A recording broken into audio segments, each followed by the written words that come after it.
आ जाइए स्टार्ट करते हैं।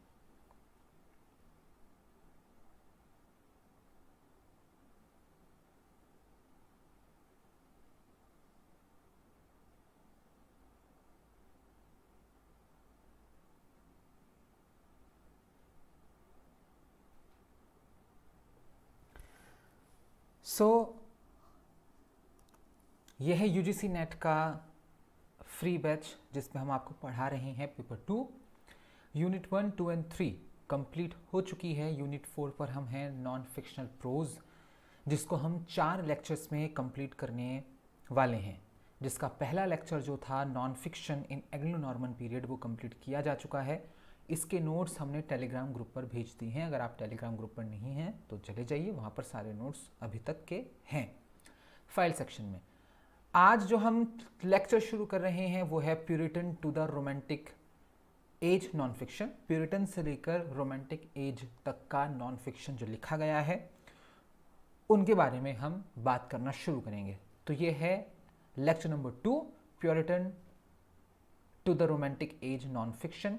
इसको कंप्लीट करते हैं, चैप्टर नंबर 2 को, लेक्चर नंबर 2 को, उसके बाद लेक्चर नंबर 3 एंड 4, इसके बाद ये यूनिट कंप्लीट हो जाएगी। फिर यूनिट नंबर 5 पर चलेंगे। So let's start. तो प्यूरिटन एज से लेकर रोमांटिक एज तक का नॉन फिक्शन हमें पढ़ना है। ठीक, हम एलिजाबेथन तक का नॉन फिक्शन कल पढ़कर आ रहे हैं। ड्यूरिंग द प्यूरिटन एज के दौरान, जो रफली 1620 से 1700 तक मानी जाती है, नॉन फिक्शन वर्क्स वर प्रीडोमिनेंटली रिलीजियस। जो नॉन फिक्शन लिखा गया उस जमाने में वो प्रीडोमिनेंटली रिलीजियस था, वो धार्मिक लिखा गया, हिस्टोरिकल लिखा गया, ऐतिहासिक, पॉलिटिकल लिखा गया, राजनीतिक in nature, reflecting the strict Puritan world view, जो दिखाता है उस जमाने का जो स्ट्रिक्ट प्यूरिटन रवैया था समझ का उसको। ये बात हम आपको कई बार बता चुके हैं, आपको रट जानी चाहिए कि चार्ल्स फर्स्ट को गद्दी से उतारकर जब प्यूरिटन्स के हाथ में सत्ता आई थी तो उन्होंने समाज को कई पाबंदियों में बंद किया था, क्योंकि वो जो प्यूरिटन्स हैं वो कंजर्वेटिव विचारधारा के लोग होते हैं। तो उस वक्त जो नॉन फिक्शन लिखा गया, चाहे वो रिलीजियस लिखा गया हो, हिस्टोरिकल लिखा गया हो, पॉलिटिकल लिखा गया हो, वो उस नज़रिए को, उस रवैये को दिखाता है लिटरेचर कि yes the society was very conservative at that time. The Puritan ईथॉस emphasised moral instruction. अब प्यूरिटन ईथॉस ही ऐसे थे कि वो जोर दिया करते थे मोरल इंस्ट्रक्शन पर कि हम सिखाएंगे सबको नैतिकता, पाइटी, भक्ति, and a plain straightforward style of writing. इसी वजह से इस जमाने में जो नॉन फिक्शन लिखा गया उसका स्टाइल, उसकी शैली बहुत ही प्लेन और स्ट्रेट फॉरवर्ड नजर आती है। Here are some key forms and examples of non-fiction from the period। कुछ की फॉर्म्स और कुछ की एग्जाम्पल्स लेकर आए हैं नॉन फिक्शन के हम इस जमाने के प्यूरिटन एज के। तो स्टार्टिंग से सुनिएगा। सबसे पहले हम बात करेंगे रिलीजियस राइटिंग्स की। किस तरह की रिलीजियस राइटिंग लिखी गई है वो आपको बता देते हैं। सबसे पहला है सरमन्स, उपदेश लिखे गए, सरमन्स लिखे गए। Puritan ministers often wrote and delivered sermons that were later published। Puritan ministers ने, ministers का मतलब यहाँ पर मंत्रियों से नहीं है, चर्च में एक पोस्ट हुआ करती थी उसका नाम है। जो Puritan ministers थे वो प्रायः लिखा करते थे या sermons बोला करते थे, डिलीवर किया करते थे, जो बाद में पब्लिश होते थे। मान लीजिए कि मैं मिनिस्टर हूँ चर्च का, मैं हर संडे को एक सरमन बोल रहा हूँ चर्च में जाकर। एक साल में मैंने मान लीजिए 200 सरमन बोले, उन 200 सरमन्स को एक साथ लिखकर बाद में मैंने पब्लिश करा दिया। ये एक शगल था।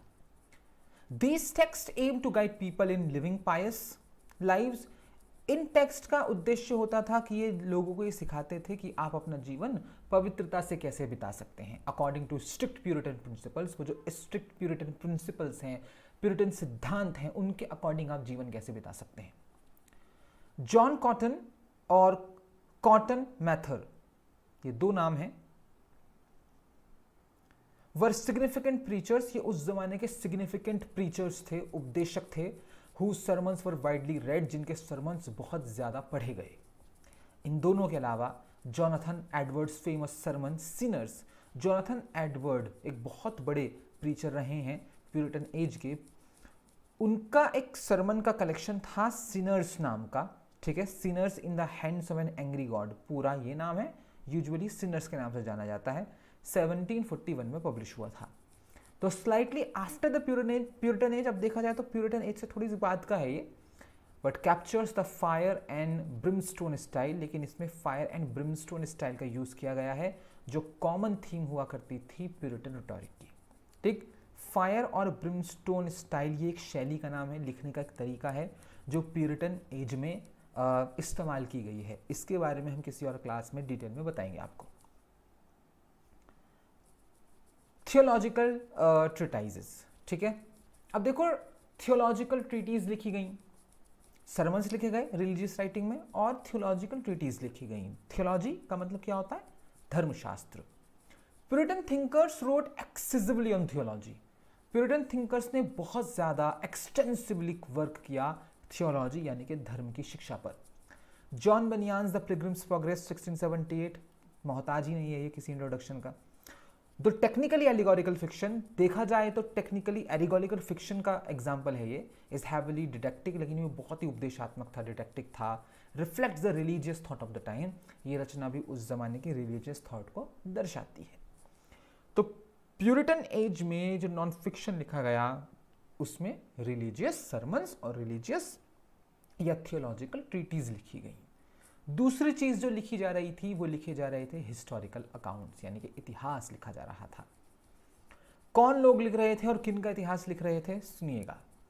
विलियम ब्रैडफोर्ड एक बहुत बड़े राइटर हैं इस जमाने के, उनकी किताब है of Plymouth plantation, a detailed historical account. ये एक डिटेल हिस्टोरिकल अकाउंट है ऑफ द पिलग्रिम्स जर्नी, श्रद्धालुओं की यात्रा का, ऑन द मेफ्लावर, जो मेफ्लावर तक जाते थे, and the founding of the Plymouth colony, और किस तरह से इन्होंने एक प्लेमाउथ कॉलोनी को ढूंढा था। तो दोनों जगहों के नाम हैं। जैसे हमारे इंडिया में बहुत सारी यात्राएं हैं, है ना, हम वैष्णो देवी जाते हैं, हम कांवड़ यात्रा लेकर जाते हैं, हम अलग अलग मंदिरों में जाते हैं, तुंगनाथ जाते हैं, इधर उधर। तो कोई तो गया होगा पहली बार वहाँ, किसी ने तो देखा होगा वहाँ जाकर, ठीक है, कि भाई यहाँ ये मंदिर है, यहाँ पर ये शिवलिंग है, यहाँ पर ये लोग हैं।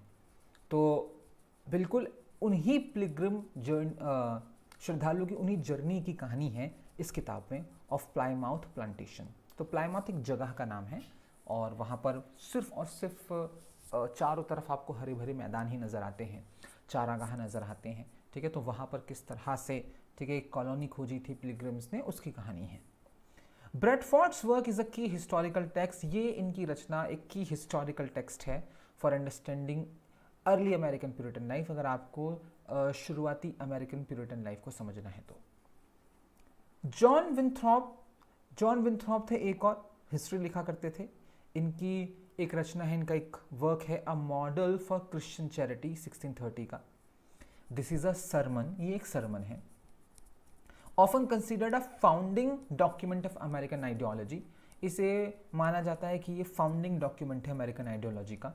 It outline the puritan vision of a city upon a hill, इसमें एक प्यूरिटन विजन को आउटलाइन किया गया है कि एक शहर है पहाड़ी के ऊपर, a society based on Christian principles, एक ऐसा समाज जो ईसाई सिद्धांतों पर आधारित है। तो रिलीजियस राइटिंग्स हो गई, हिस्टोरिकल अकाउंट्स हो गए। तीसरी चीज जो लिखी जा रही थी प्यूरिटन एज में नॉन फिक्शन में, वो थे journals and diaries.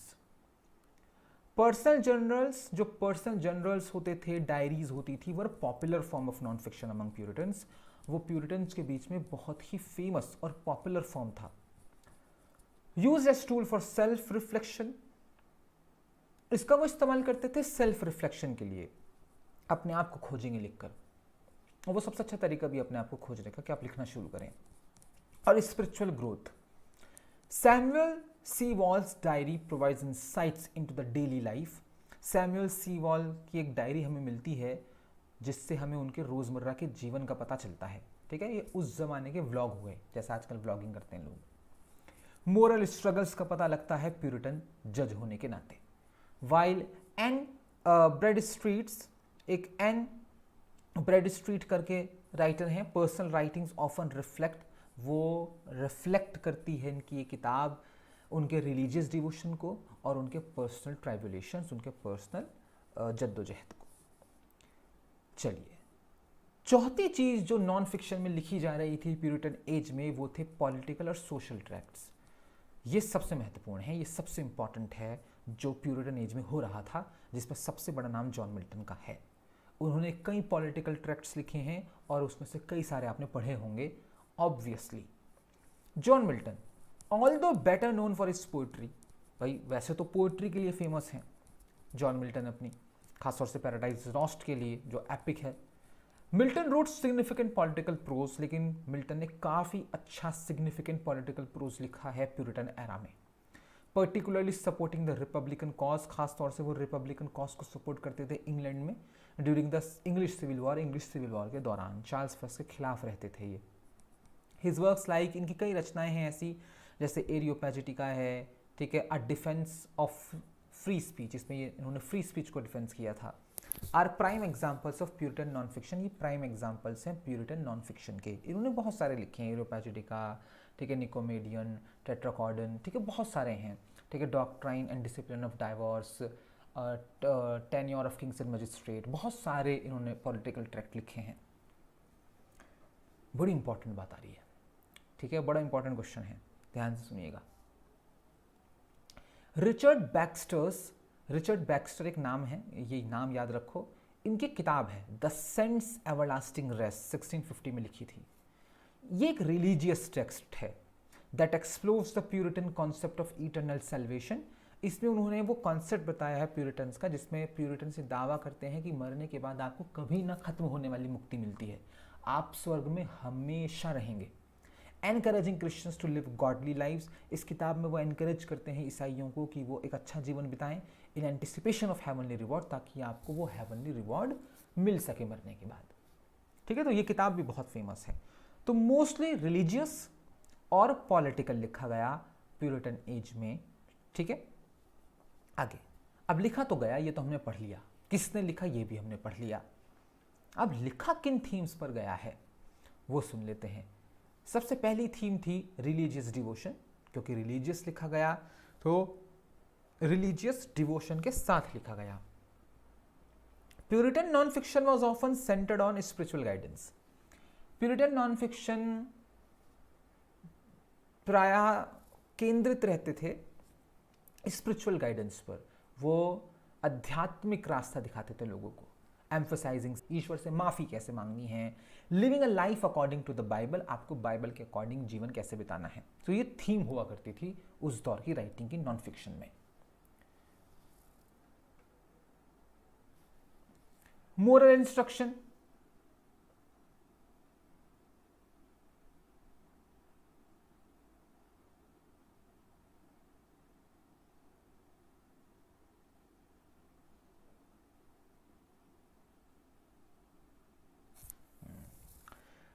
Moral instruction, writers like Cotton Mather, कई राइटर्स जैसे कि Cotton Mather sought to teach moral lessons, ये हमेशा चाहते थे कि हम नैतिक शिक्षा दें लोगों को। प्रेजेंटिंग स्टोरीज ऑफ इंडिविजुअल्स, वो ऐसे इंडिविजुअल्स की कहानियां लेकर आते थे वो एग्जाम्प्लीफाइड वर्च्यूज और वाइसेस, जिनके जरिए वो एग्जाम्पल देते थे गुणों और अवगुणों का। प्लेन स्टाइल, तीसरी थीम थी कि जो भी प्यूरिटन्स लिखते थे बहुत ही प्लेन लिखते थे, कैसे भी ब्यूटीफाई नहीं करते थे अपनी राइटिंग को, किसी भी तरह का श्रृंगार नहीं करते थे, कोई फिगर ऑफ स्पीच इस्तेमाल नहीं करते थे, बहुत ही प्लेनली लिखा करते थे, उसको इंटरेस्टिंग बनाने की कोशिश नहीं करते थे। Puritans preferred a plain and simple writing style, Puritans बहुत ही प्लेन और सिंपल राइटिंग स्टाइल को प्रेफर लिखा है। उनको पढ़ते हैं, ध्यान से सुनिएगा।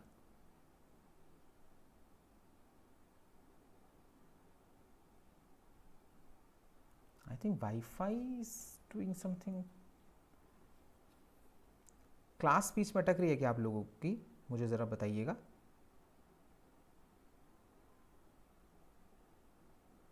गुड आफ्टरनून रोली, गुड आफ्टरनून रिहाना, वालेकुम अस्सलाम Shaista.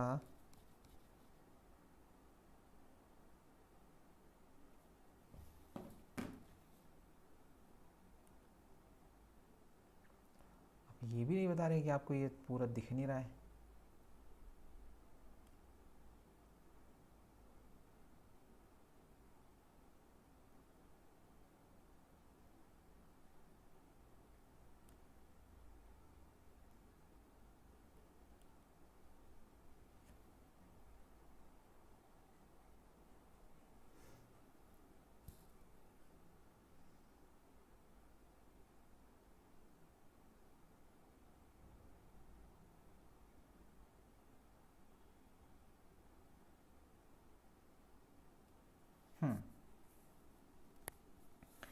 The Puritan age 17th century was dominated by religious, historical and political writings, ठीक है, एज वी ऑल नो.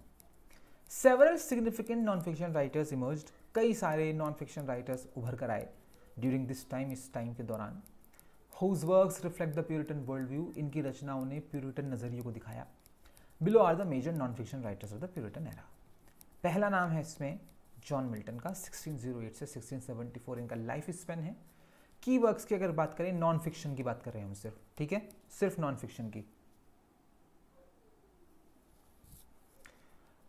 पहले एरियोपैजिटी का 1644 वीडियो है चैनल पर, देख सकते हैं आप. A passionate defence of the freedom of speech, passionately defend करते हैं फ्रीडम ऑफ स्पीच, बोलने की आज़ादी को, एंड द प्रेस और प्रेस की आज़ादी को. आर्ग्यूइंग अगेंस्ट सेंसरशिप, सेंसरशिप के खिलाफ आर्ग्यूमेंट पेश करते हैं. इसके अलावा the tenure of Kings and magistrate, इसके ऊपर भी वीडियो है. एक पॉलिटिकल ट्रीटी है justifying the execution of king Charles first, इसमें वो जस्टिफाई कर रहे हैं कि हमने किंग चार्ल्स फर्स्ट को सही मारा. Advocating for the people's right to depose tyrannical rulers, और एडवोकेट कर रहे हैं कि लोगों का अधिकार है कि वो निरंकुश शासकों को गद्दी से उतार सके. ये दोनों बहुत महत्वपूर्ण, बहुत इंपॉर्टेंट इनकी नॉन फिक्शन राइटिंग है मिल्टन की. सिग्निफिकेंस की अगर बात करें तो Milton is better known for his epic poetry. Milton अपनी एपिक पोएट्री के लिए ज़्यादा जाने जाते हैं, जैसे पैराडाइज लॉस्ट के लिए. His non fiction prose was crucial, लेकिन इनका नॉन फिक्शन बहुत ही क्रूशियल था इंग्लिश सिविल वॉर के दौरान. इस आदमी ने अपनी कलम से पूरा सिविल वॉर अपने कंधों पे उठाया है. सपोर्टिंग द रिपब्लिकन कॉज, इन्होंने रिपब्लिकन कॉज को सपोर्ट किया, पार्लियामेंट का समर्थन किया, ओलिवर क्रॉमवेल का समर्थन किया, and liberty of the conscience, और उन्होंने अंतरात्मा की आज़ादी को लेकर उसका समर्थन किया. दूसरा नाम है रिचर्ड बैक्स्टर, बहुत इंपॉर्टेंट नाम है भाई ये. की वर्क्स की अगर बात करें तो ऊपर भी जिक्र किया हमने इसका. द सेंस एवरलास्टिंग रेस्ट 1650, एक रिलीजियस ट्रीटी है. Encouraging believers to live godly lives, encourage कर रहे हैं बिलीवर्स को कि भैया अच्छा जीवन जियो, ठीक है. Good afternoon Priyanka. अच्छा जीवन जियो. एंटिसिपेशन ऑफ इटर्नल सेल्वेशन, ताकि आपको मुक्ति मिल सके, मोक्ष मिल सके. एक और किताब है, एक और नॉन फिक्शन वर्क है इनका, the reformed pastor 1656, a practical guide for ministers. ये एक प्रैक्टिकल गाइड थी होने वाले पादरियों के लिए, on how to carry out their pastoral duties, कि वो किस तरह से अपने एक पादरी होने की ड्यूटी निभा सकते हैं डिवोशन और ह्यूमिलिटी के साथ. सिग्निफिकेंस की अगर बात करें तो Baxter was a prolific Puritan theologian, जाने माने प्यूरिटन थियोलॉजियन, धर्मशास्त्री थे, प्रीचर थे. Whose writings on Christian living, इनकी जो राइटिंग्स थी क्रिश्चियन लिविंग पर, पास्टोरल केयर पर, डिवोशन पर, शेप्ड प्यूरिटन रिलीजियस प्रैक्टिस. इन्होंने किताबों ने शेप दिया था प्यूरिटन रिलीजियस प्रैक्टिसेस को. थर्ड नाम जो है हमारे सामने वो है जॉन बनियान का, 1628 से 1688. की वर्क्स की अगर बात करें तो जॉन बनियान तो बहुत ही फेमस है ना. इनका एक नॉन फिक्शन है grace abounding to the chief of sinners, 1666 में लिखा हुआ. ये एक ऑटोबायोग्राफिकल स्पिरिचुअल मेमोयर है अबाउट बनियान्स पर्सनल कन्वर्जन. इसमें बनियान अपने खुद के कन्वर्जन के बारे में बता रहे हैं और रिलीजियस एक्सपीरियंसेस के बारे में, क्योंकि उन्होंने कन्वर्ट किया था. द पिलग्रिम्स प्रोग्रेस 1678, ये हम सब ने पढ़ा हुआ है MA BA में. While technically an allegory, technically Pilgrim's Progress एक एलिगरी है. It is a deeply theological work, लेकिन ये एक डीपली थियोलॉजिकल वर्क भी है ना. That reflects Bunyan's Puritan beliefs, जो बनियान के प्यूरिटन बिलीव्स को दर्शाता है. सिग्निफिकेंस की अगर बात करें तो Bunyan's writings, particularly his spiritual autobiography, had a profound impact. इनका बहुत ही प्रोफाउंड इम्पैक्ट पड़ा on the religious thought of the time, उस जमाने के रिलीजियस थॉट पर. He was also influential in the development of non conformist Christian thought. ये बहुत इन्फ्लुएंशियल थे क्योंकि उन्होंने डेवलप किया था एक non conformist Christian thought. Google करिएगा इसके बारे में, ये क्या होता है नॉन कन्फॉर्मिस्ट क्रिश्चियन थॉट. ना मिले ना समझ में आए तो हमें बता दीजिएगा, हम कभी बताने की कोशिश करेंगे आपको किसी क्लास में. विलियम ब्रेडफोर्ड, फोर्थ नाम, 1590 से 1657. कीवर्ड की अगर बात करें तो ऊपर जो हमने जिक्र किया ऑफ प्लाईमाउथ प्लांटेशन 1620 से 1647, एक डिटेल्ड हिस्टोरिकल अकाउंट है पिलग्रिम्स जर्नी का on the Mayflower and the early years of the Plymouth colony, और किस तरह से प्लेमाउथ में कॉलोनी बनाई थी इन्होंने अमेरिका में जाकर, उसका जिक्र है. सिग्निफिकेंस की बात करें, as the governor of Plymouth colony, governor थे प्लेमाउथ कॉलोनी के, Bradford's work is one of the most important primary sources इनकी ये किताब बहुत ही महत्वपूर्ण प्राइमरी सोर्सेज में से एक है ये समझने के लिए द पिलग्रिम्स एक्सपीरियंस की श्रद्धालु क्या अनुभव करते हैं and the early years of New England puritanism, और न्यू इंग्लैंड में जो शुरुआती दौर में प्यूरिटनिज्म पहुंचा तब लोगों ने उसे कैसे लिया, किस तरह से वो फैला प्यूरिटनिज्म वहाँ पर, उसके बारे में हमें इस किताब से पता चलता है। फिफ्थ नेम है जॉन विंथ्रॉप का। लाइफ स्पैन है 1588 से 1649। की वर्क्स की अगर बात करें तो उनकी किताब बहुत फेमस है, a model of Christian charity 1630। UGC NET का PYQ है इसका सन 1630। A sermon delivered abroad a sermon delivered aboard the Arbella outlining the vision of a Christian community। ये एक सरमन है जो इन्होंने अबॉर्ड द आर्बेला नाम की एक जगह पर दिया था। इसमें वो आउटलाइन कर रहे हैं अपने विजन को कि एक क्रिश्चियन कम्युनिटी क्या होती है पूरी दुनिया में, ठीक है, इस नई दुनिया में। Famously describing it as a city upon a hill, इसमें वो फेमसली डिस्क्राइब कर रहे हैं कि एक क्रिश्चियन कम्युनिटी किसी पहाड़ी पर एक शहर होता है, ठीक है। The journal of John Winthrop, इसी के बाद इन्होंने एक किताब और लिखी थी, the journal of John Winthrop, a detailed account of the establishment and governance of the Massachusetts bay colony. तो मैसाचुसेट्स की बे कॉलोनी थी एक, वहाँ पर इनको गवर्नर बना के भेजा गया था, वहाँ का डिटेल अकाउंट लिखा है इन्होंने।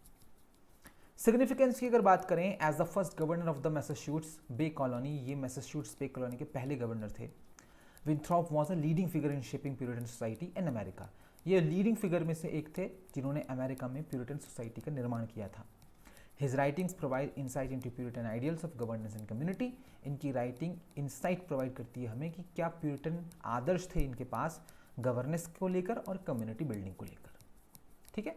तो ये अलग अलग जगह पर जाते थे, प्यूरिटनिज्म फैलाते थे, ठीक है। गवर्नर बना के नहीं भेजा जाता था, किसी देश में जाकर कब्जा कर लिया, वहाँ पर किसी आदमी को गवर्नर बना के भेजेंगे, वो वहाँ पर प्यूरिटनिज्म या क्रिश्चियनिटी फैलाएगा, ठीक है।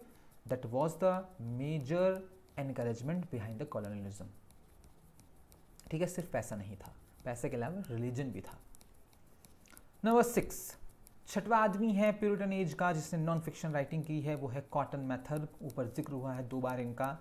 लाइफ स्पैन है 1663 से 1728 तक, और इनके दोनों की वर्क्स बहुत इंपॉर्टेंट एग्जाम के पॉइंट ऑफ व्यू से, याद रखिएगा। पहला है Magnalia Christi Americana 1702, a history of the puritan church.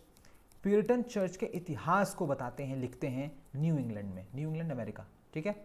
Focusing on the lives of key ministers, focus करते हैं कुछ महत्वपूर्ण मिनिस्टर्स के जीवन पर और रिलीजियस लीडर्स के जीवन पर। इसके अलावा मैथर की एक और किताब है wonders of the invisible world 1693 में लिखी थी, a defence of the Salem witch trials. Salem witch trials को डिफेंड किया था इन्होंने। And an exploration of puritan views, और एक्सप्लोर किया था प्यूरिटन व्यूज़ को ऑन विचक्राफ्ट, कि प्यूरिटन व्यूज़ क्या हैं काले जादू पर और सुपर नेचुरल पर।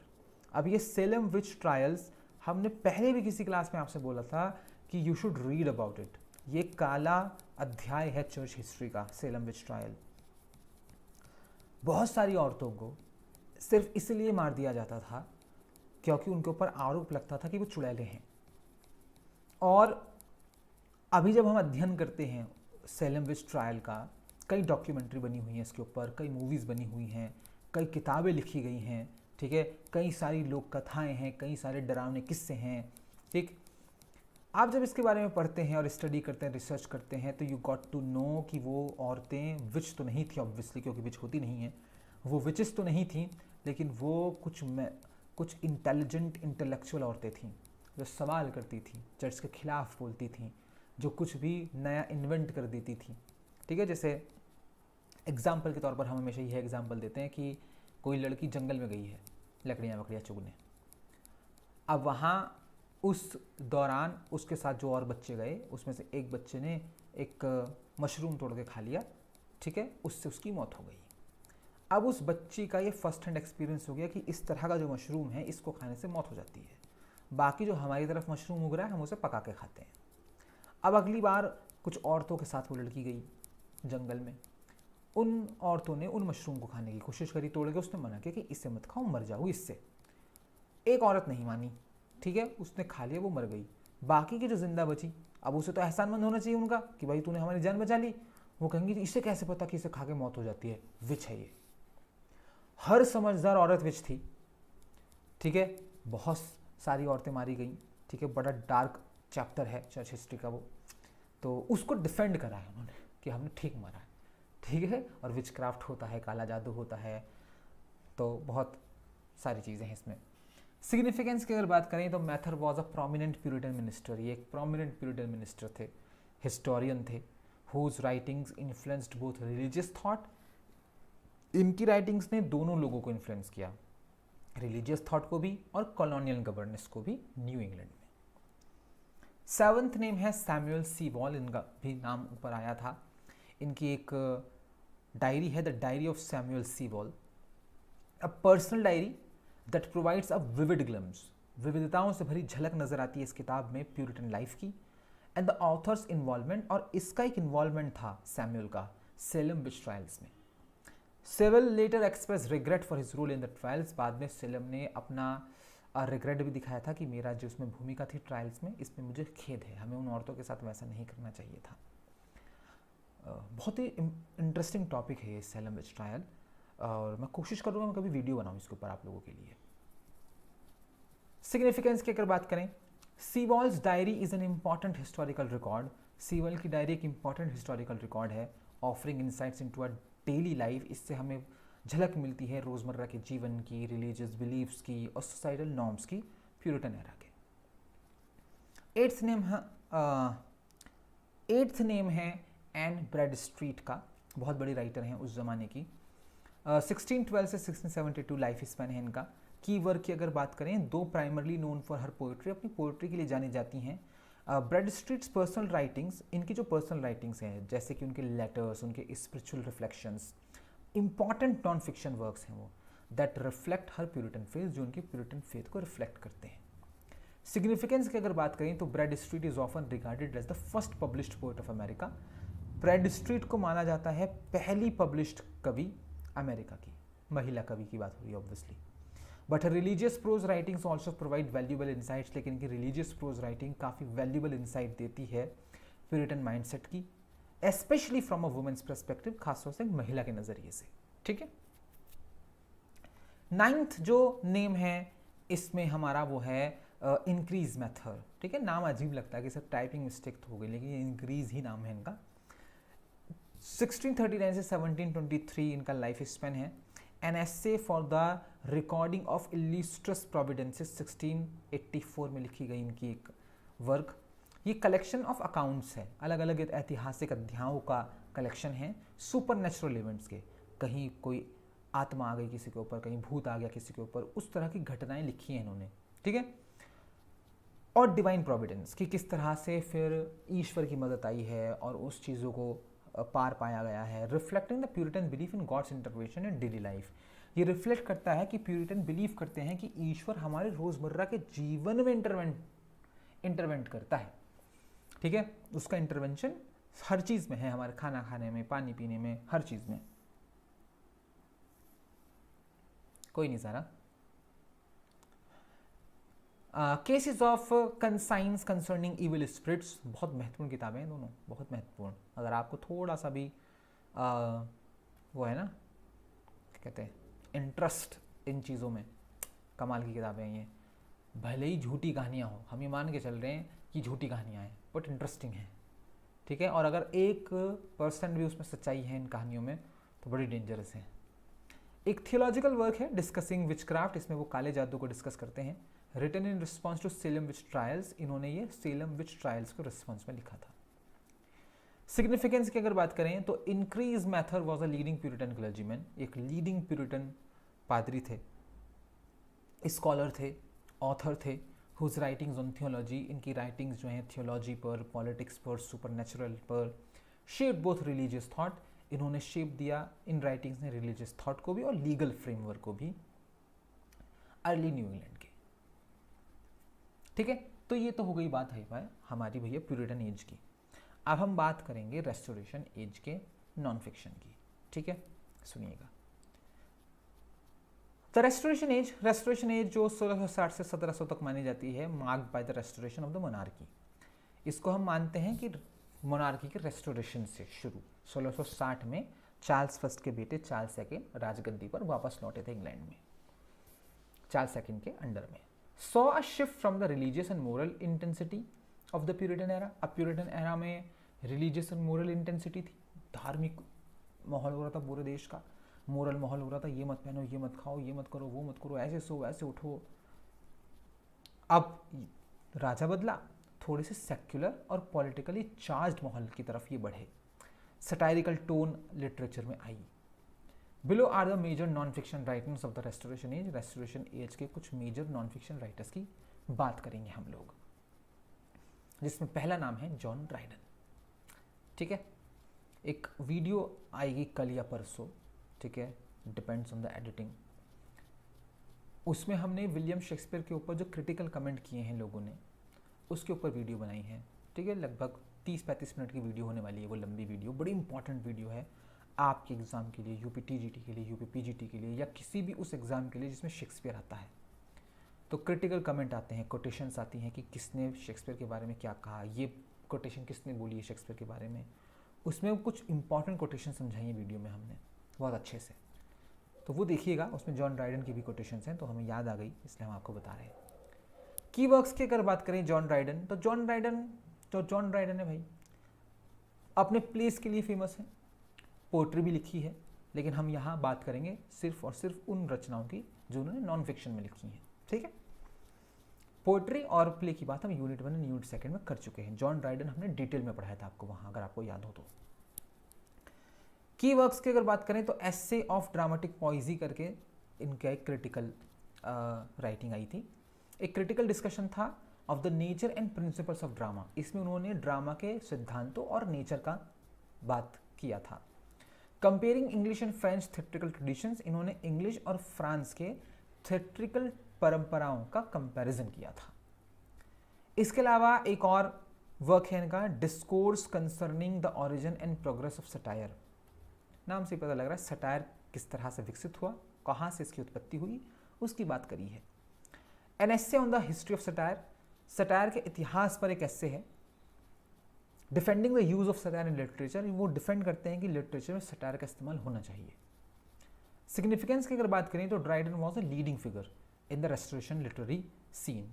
रेस्टोरेशन लिटरेरी सीन्स में जॉन ड्राइडन लिटरेरी फिगर है ना, और लीडिंग फिगर है, सबसे महत्वपूर्ण इंसान है ये इस दौर का। Known not only for his poetry, ये ना केवल अपनी पोएट्री के लिए जाने जाते हैं बल्कि प्लेस के लिए भी जाने जाते हैं, but also for his essays. लेकिन ये अपने एसेज के लिए भी फेमस है, जो 2 एग्जाम्पल ऊपर पढ़े हैं आपने, जो उन्होंने लिटरेरी क्रिटिसिज्म पर लिखे हैं। He shaped the principles of new classicism, इन्होंने शेप किया है न्यू क्लासिसिज्म के प्रिंसिपल को, और एस्टैब्लिश किया है स्टैंडर्ड्स को, पैमानों को लिटरेरी एनालिसिस के। दूसरा नाम है जॉन लॉक, 1632 से 1704 तक इनका लाइफ स्पैन है। की वर्क्स की अगर बात करें रेस्टोरेशन एरा में, तो इनकी एक किताब आती है an essay concerning human understanding 1690। ये एक फाउंडेशनल फिलोसफिकल वर्क है that explores the nature of human knowledge. इसमें इंसानी नॉलेज के नेचर को एक्सप्लोर किया है इन्होंने, एंड अंडरस्टैंडिंग और इंसानी समझ को, emphasising the role of experience. ये बताते हैं कि अनुभव का बड़ा योगदान है, बड़ी भूमिका है इंसानी के जीवन में, और सेंसरी परसेप्शन का, कि आप किसी चीज़ को कैसे ग्रहण कर रहे हैं। इसके अलावा एक और पॉलिटिकल ट्रीटी लिखी थी इन्होंने, 2 ट्रीटीज ऑफ गवर्नमेंट 1689 में। A political treatise that argues for the idea of natural rights, इसमें आर्ग्यूमेंट पेश किया गया है नेचुरल राइट्स के विचार पर एंड द सोशल कॉन्ट्रैक्ट पर, laying the groundwork for modern democracy. इस किताब से, ठीक है, जो मॉडर्न डेमोक्रेसी है, हमारी लोकतंत्र जो है, आधुनिक लोकतंत्र, उसकी नींव रखी गई है। सिग्निफिकेंस की अगर बात करें तो Locke was one of the most influential philosophers of the Restoration period. ये रेस्टोरेशन पीरियड के सबसे इन्फ्लुएंशियल फिलोसफर्स में से एक थे। हिज राइटिंग्स ऑन एम्पायरिसिज्म, इनकी राइटिंग्स एम्पायरिसिज्म, अनुभवजन्यता बोलते हैं हिंदी में, एम्पायरिसिज्म पर, लिबर्टी पर, गवर्नमेंट पर, हैड अ प्रोफाउंड इम्पैक्ट। इन सब राइटिंग्स का प्रोफाउंड इम्पैक्ट पड़ा है एनलाइटनमेंट थॉट पर। ठीक है, इन्होंने हमें विकसित किया है, इन्होंने हमारी सोच को बदला है, and the development of liberal political philosophy. ठीक है, और इनकी इन राइटिंग्स की वजह से वो जो लिबरल पॉलिटिकल फिलोसफी है, जहाँ पर सबको अधिकार हो, सबका साथ हो, ठीक है, उसका एक डेवलपमेंट करने में मदद मिली है जॉन लॉक की रचनाओं की वजह से। ठीक है, थर्ड नेम है सैमुअल पेपिस। 1633 से 1703 इनका लाइफ स्पैन है। की वर्क की अगर बात करें तो इनकी एक डायरी है, the diary of Samuel Pepys, 1660 से 1669 तक लिखी है, लगातार 9 साल इस आदमी ने रोजाना बैठ के। ठीक है, तो मुश्किल है, मैंने भी शुरू की थी एक बार डायरी बी फर्स्ट ईयर के आसपास, तो 3-4 दिन के बाद हमसे तो नहीं लिखी गई भाई। बड़ा रोज़ाना रात को बैठा, आज मेरे साथ ये हुआ, आज मेरे साथ ये हुआ, क्यों लिखना है भाई, मुझे तो बड़ा बोरिंग काम लगता है भाई। तो I couldn't. A personal diary that provides an intimate and detailed account of daily life. ये एक पर्सनल डायरी है जिसमें हमें बहुत ही इंटीमेट और डिटेल हिस्ट्री मिलती है डेली लाइफ की, रेस्टोरेशन इंग्लैंड के, including events such as the great plague. इसमें कई घटनाओं का जिक्र है, जैसे कि ग्रेट प्लेग का, the great fire of London का, and the workings of the royal navy, और रॉयल नेवी किस तरह से काम करती है उसका। सिग्निफिकेंस की अगर बात करें तो Pepys diary is one of the most important historical documents. Pepys की diary one of the most important historical documents में से एक है रेस्टोरेशन पीरियड के। Offering a vivid picture of political, इसमें एक बहुत ही विविधता से भरा चित्रण है पॉलिटिकल, सोशल और कल्चरल लाइफ का लंदन में जो थी उस जमाने में। His first hand observations make it a key primary source. इनकी फर्स्ट हैंड ऑब्जर्वेशन थी वो सारी, वो इनका प्राइमरी सोर्स था फॉर अंडरस्टैंडिंग द एरा, इस एरा को समझने में। अगर आपको वाकई में रेस्टोरेशन एरा समझना है कि लंदन कैसा था रेस्टोरेशन पीरियड में, तो आपको ये डायरी पढ़नी चाहिए। ठीक है, चलिए आज के लिए इतना ही।